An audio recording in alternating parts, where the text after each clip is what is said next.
Welcome to Rise Up in Business, the law podcast for small business owners. This podcast is designed to share important legal information without the stuffy legal jargon. I'm Tracy Milacrane. Let's get into today's episode. Hello everyone and welcome to episode 87 of the Rise Up in Business podcast. Thank you for joining me again for another episode of the podcast. I hope you get as much value out of these episodes as what I do in recording them for you. I can honestly, hand on heart, say this is one of my favourite parts of my business, is recording and releasing this podcast for you. I have been talking a lot about protection in business lately. I've been talking about this in my emails to my list, on social media, and on the articles that we're publishing on the resources page of our website. Hint, if you haven't checked out the resources page on the website, please do. Honestly, there's so much value there on so many important topics. Chances are, if you're wondering about something, somebody else has asked a question and we've written about it. In today's episode of the podcast, I'm going to talk some more about protection in business. There's a lot that can be done in terms of protection.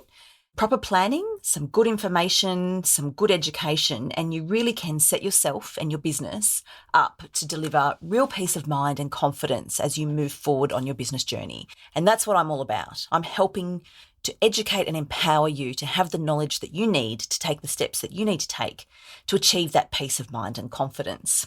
We've all heard the saying, don't throw the baby out with the bathwater.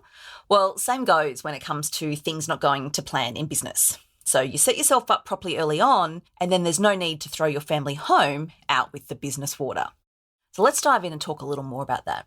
First and foremost, what I hear with new business owners is, I'm not going to think too far ahead. I'm not going to worry too much about strategy and business structure because this might not even turn out to be anything.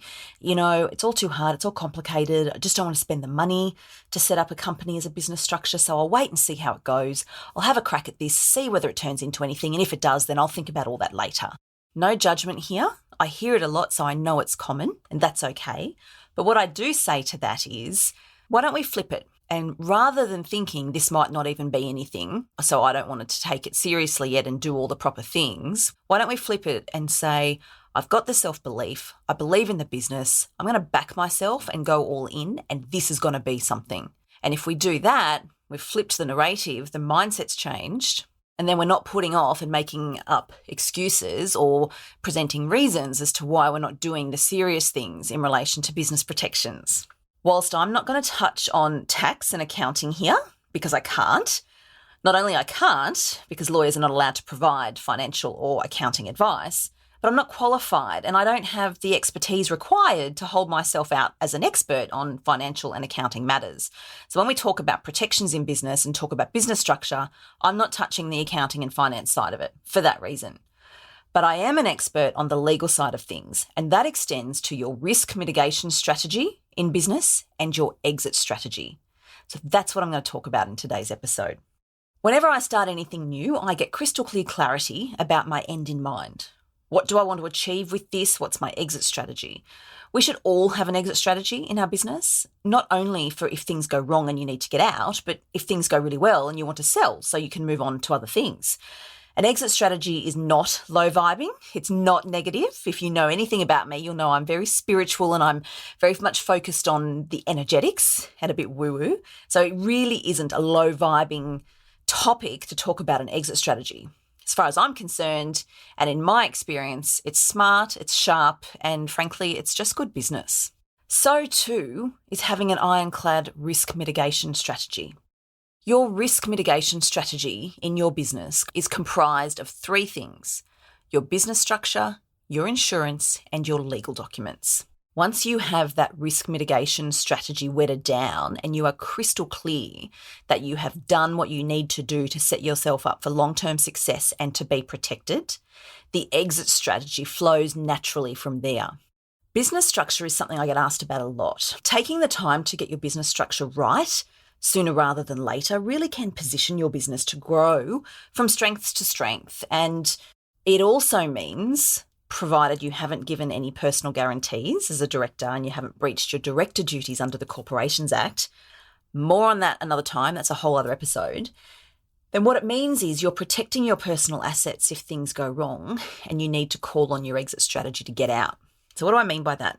If things don't go according to plan, your exit strategy can include something like winding up your company, closing it down, moving on, finished, didn't work out the way I thought, don't want to do this anymore. Generally speaking, if all of the debts have been paid, your company doesn't owe anyone any money, then you can do that. And most commonly we see this when life circumstances change and you can't or don't want to continue that business in that company, you can look at winding it up. It's easy and simple and straightforward, and there's no negative consequences attached to it. But if things are not that even and you're not in a position to discharge all of the debts in the business, your exit strategy might include talking to an administrator or a liquidator. So if there's debts that can't be paid and you can't see a way out, you get to this point, subject to what I said a moment ago about not having given personal guarantees and not having breached your director duties. A liquidator can come in at your request. You can appoint the liquidator to close the company down, even when you can't pay all the debts. There are consequences to it in terms of your ability to be a director of another company and some other things. But the point is, if you've done the right things, your personal assets aren't exposed. When it gets to that point and the whole thing's gone poorly, your personal assets won't be exposed. Similarly, you might have a situation where a creditor who you owe money to has taken steps to have your company liquidated. And whilst that's awful and it's not how you hoped things would turn out, what it means is if you've got a solid risk mitigation strategy in place, then even if this seemingly worst case scenario happens, your personal assets and your family home are not at risk. They're not exposed, and you don't need to start from scratch when you're rebuilding or moving into the next chapter of your life. So whilst we all like to think when we're starting something new, it'll be fine, it won't happen to me, what I'm saying here is it might. And despite best intentions, things don't always go according to plan and the unexpected does arise. So if you've taken the time to develop a proper risk mitigation strategy at the outset, what that means is you won't have to start from scratch completely because your personal assets have a level of protection. Business structure can be complicated to get your head around if it's not something that you have considered previously. It's not necessarily complicated though. It's really not worth living like an ostrich and having your head in the sand. It's one of those things that I think you really need to grab the bull by the horns and get the information and the knowledge that you need so you can make a decision that's going to best suit you, your personal circumstances and your business. It feeds into your risk mitigation strategy. Then you've got peace of mind that processes and systems you have in place and the approach that you're taking with business structure is right for you for now. Point number 2 to your risk mitigation strategy is insurance. It's a no-brainer. We all need insurance. Sometimes we have to have insurance as required by law. Other times it's just good business to have it. I'm not going to talk in any detail here about insurance, but I am happy to say that in a few episodes' time, I'm going to have my insurance broker come onto the podcast and join me for an episode. And when I say my insurance broker, this woman is incredible. She's so good at what she does. She's got such a refreshing down-to-earth approach in her business. And I refer all of my clients to her who need assistance with insurance. And honestly, the feedback I have to date has been glowing. So that's coming up in a few episodes' time. And at the time of recording this, I haven't recorded with her. It's not happening for a few weeks. So if you're listening to this and you think, oh my gosh, Tracy, this sounds amazing. I have a burning question that I would really love to know in relation to insurance, please jump on the email or send an Instagram DM to us and we will ask this amazing woman when we have her on the show in a few weeks' time. Now, the third point to your risk mitigation strategy that I am going to talk about is your legal documents. I have talked about this uphill and down dale on the podcast, on my social media, on the resources page, on Instagram. It's something that's so important to every business owner that I revisit it a lot. And this is my jam. This is what I do. The reason I set up my business is to enrich lives and educate and empower business owners with their legal documents to set them up for long-term success. So if you're listening to this, that's you. We all have obligations as business owners, whether it's service-based business or a product-based business, whether you're e-commerce or otherwise. We have legal obligations to tell our clients or consumers certain things in a certain way at a certain time before they decide to engage us. So that's the first thing in relation to your legal documents. You don't want to be caught out because you've missed something or you haven't done something that you're legally required to. And I'm talking about the Australian consumer law here.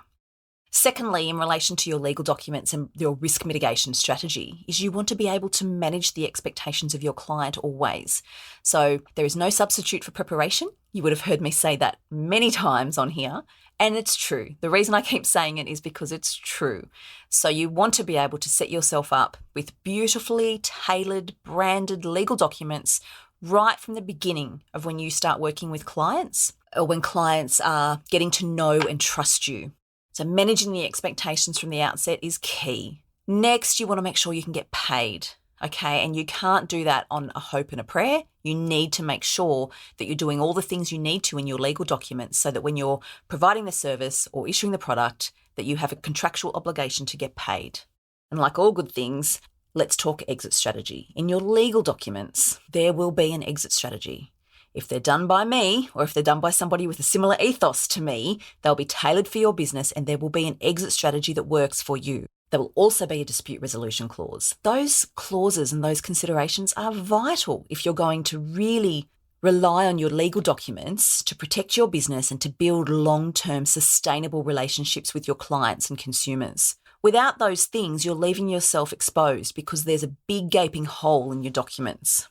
So you can see from hearing me talk about these things that once you've considered your risk mitigation strategy, it's then much easier to get clarity around your exit strategy. So the two go hand in hand, in my view. And now that you've heard me talk on this and I've spoken to you about what risk mitigation is, what it involves, why an exit strategy is important, and why it is that if things don't go according to plan, you don't need to start from scratch and rebuild your entire life from nothing, you can start to see the importance of the documents that I'm talking about. They're not luxuries. Getting a business structure right is not a luxury. Having insurance is not a luxury. And having properly tailored legal documents for your business, it's not a luxury. These are all must-haves.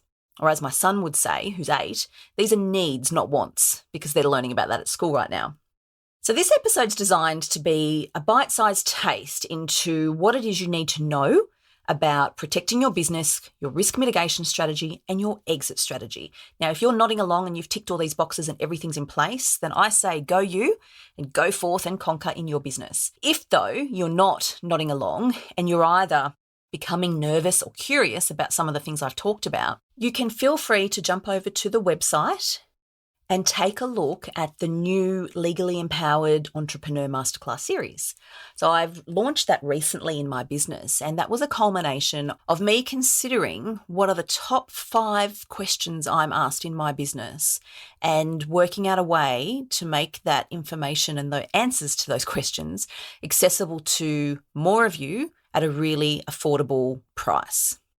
And I've done that through the Legally Empowered Entrepreneur Masterclass series. So when you go onto there, and the link will be in the show notes, you can check out what you need to know in relation to business structure and in relation to the legal documents that you need to have for your business, depending on what business it is.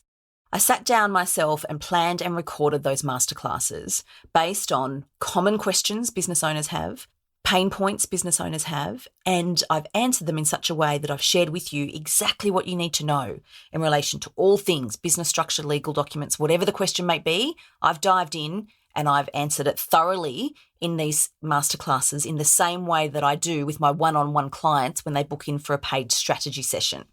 So that's it from me for today's episode. I really hope that I have opened your eyes to the importance of risk mitigation in business and an exit strategy, and I've given you some food for thought in terms of what you might need to do next to protect your business and protect your personal assets if things don't go according to plan.